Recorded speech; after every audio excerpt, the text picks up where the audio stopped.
Android Pentest Lab Setup. In this module, we will teach you how to install various tools in Windows operating systems used for penetration testing against vulnerable Android applications.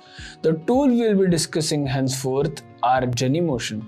It helps to emulate the Android devices, which can help test various applications. Android Studio, it can help to emulate Android devices with various pre-packaged tools that can assist during pen testing. MobSF, it's an open source framework used for malware analysis, application pen testing, and security testing for Android. APK tool, it helps in decompiling and reverse engineering Android applications. Frida, it is used for dynamic testing of Android devices. Drowser, it provides security features that can help during Android penetration testing. Jadex is an open source tool used for reverse engineering Android APK files. Burp Suite is a popular pen testing tool to test the security of web applications.